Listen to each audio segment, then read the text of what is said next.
Hello, my name is Andy and I am the Village Idiot. I'm armed with a car and a GoPro and an unhealthy amount of time on my hands. I'm using that time to attempt to visit every civil parish in England.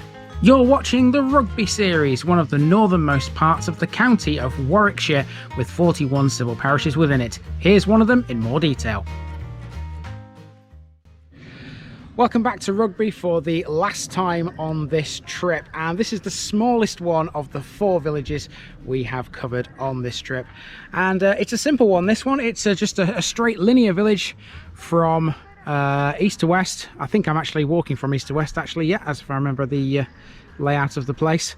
We're starting at this village green right here. We'll walk to the other end, we'll turn around, we'll come back the other way and pick up the car. I'm on my own for this one because Nikki's decided to sit it out with the heat. I don't blame her. I'm okay. I've still got the shades on and my hat on, and I'm actually coping quite well despite the fact it's quite warm. So let's see what this one's got to offer. This is Easenhall.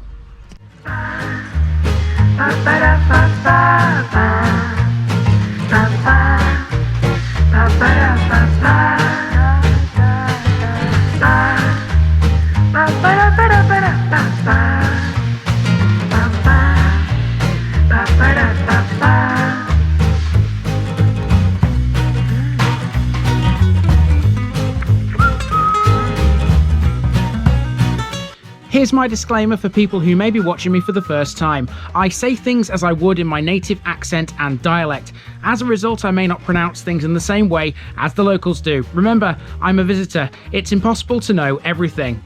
Leave me a comment, spin me a like, and bash that subscribe button. Let's get to today's parish video. Welcome to Easenhall, the smallest village in Warwickshire that we've covered on this little run. This is by far the easiest one to tell you about too because of its size. Here we are, 3 miles northwest of the town of Rugby and 1 mile south of the M6 motorway. There are 291 people living here according to the 2011 census. Until the mid-19th century, the village was part of the very large historic parish of Monks Kirby. Easenhall was the southern boundary of the parish, connected to the Newbold Revel estate. The very name Easenhall refers to Newbold Revel in a roundabout way because Easenhall is believed to mean east of the hall, and given its location, that would seem to be right. The parish includes the hamlet of Hungerfield, a small collection of 4 houses roughly located around Bridge 35 of the Oxford Canal. The track to them is private, so we won't be seeing those. What we will see is a village which quietly minds its own business, located as it is in the shadow of some much bigger places like Brinklow. The village has its own website, where it's described as a lovely place to live. To be honest, after this short walk through it, I can certainly see why. It's relatively peaceful, with the odd passing car, but mostly traffic here is agricultural in nature and few and far between. It's got a gorgeous village green and a pub. Let's see what else it has.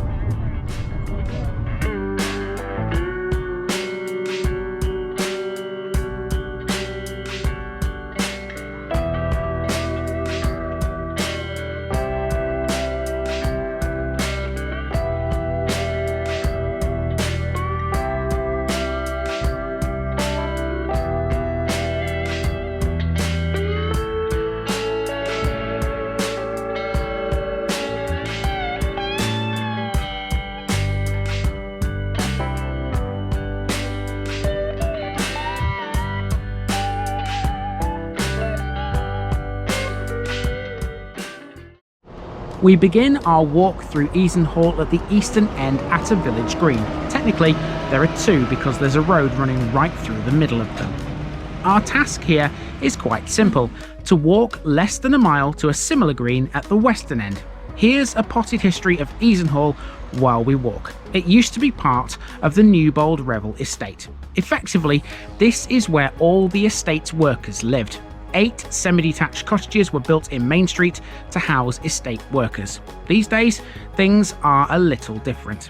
That's because the village was sold off in the late 1920s and early 1930s by Major Walter Bonn, the son of Austrian banker Leo Bonn, who purchased the estate in 1911. Upon his father's death, Walter Bonn would sell off the estate in its entirety, and of course we already know what happened to the main house thanks to the Stretton under Foz episode. You know, you could spend quite a bit of time here on this village green, quite frankly. Lots to look at. Got a nice little rockery here underneath this tree. We've also got the book exchange in the old red phone box. Let's have a look at this. Defib machines in there as well by the looks of things. Let's have a look. Oh, there we go. Oh wow, it's warm in here. Whew. I'm not going to stay too long in there, that's for sure. Easenhall's landmarks are fairly sparse. Most of them are close to, if not on, the village green. This is the village hall, which is the venue for local quiz nights and other village events. In terms of housing, there are a few more than the 8 semi-detached workers' houses. In total, according to Easenhall's village website, there are 57. Even a community this small needs a parish notice board. It sort of surprised me to learn that Easenhall has its own parish council. I'd have thought it might have been combined with a larger village. Two things it does rely on other villages for would be shops and a post office. It has its own post box, but the nearest post office is in Brinklow. The Malt Kiln Farm shop in Stretton-under-Foz would be the nearest local supermarket, if you want to call it that, and Brinklow and Monks Kirby are relied on for schools. Quick check-in with the missus. So, even though it is doing me a bake, it's rather nice when a vehicle comes past. The larger the vehicle, the better, because I get a lovely draft of cool air along with the shade, and it's just, it's lovely. Let's continue. This is the Golden Lion Pub and Hotel, arguably the standout property in such a small village. When the workers' houses were built, the pub's facade was given barge boards to match them. Each of those houses, by the way, was provided with enough land to grow fruit and vegetables. Workmen from Newbold Revel came regularly to clip the holly hedge boundary to each garden. Several of the semi-detached houses in Main Street had monkey puzzle trees on their front lawns. These were popular in Victorian times. It's good to see the modern residents are keeping the village tidy.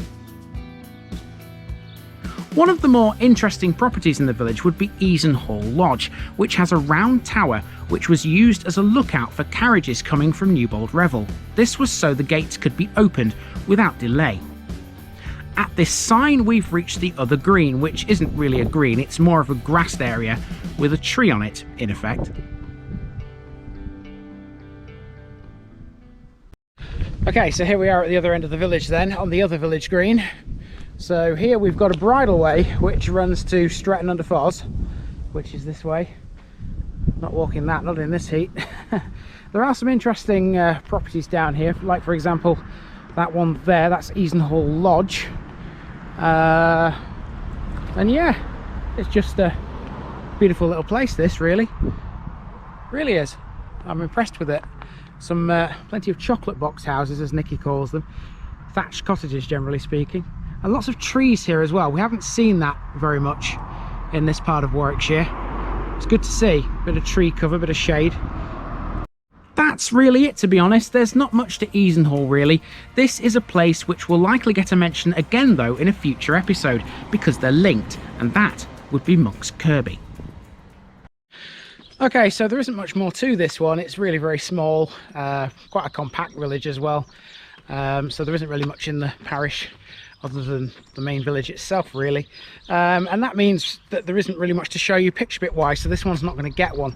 What I will do though, just to pad this one out a little bit, because I realise it's going to be quite short, I'll put the camera on the dash to finish with, and we'll drive out of Easenhall back towards Pailton, just to catch the last few little bits and bobs on the way back up to our hotel, which is on the outskirts of Lutterworth. And that's really it, to be honest with you.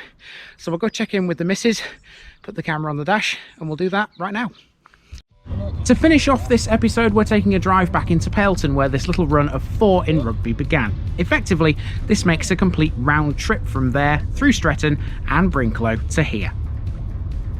This road is Cord Lane, which meets the B4112, or Rugby Road, which runs into Pailton.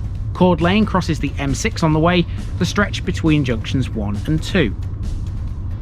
Easenhall, whilst small, is very pretty. It has some great walks along the canal, according to the village website, something which, given more time and less heat, we may have gone for. It would be remiss of me to leave this part of Warwickshire behind without some kind of review of our time here. It's been great to see a brand new area.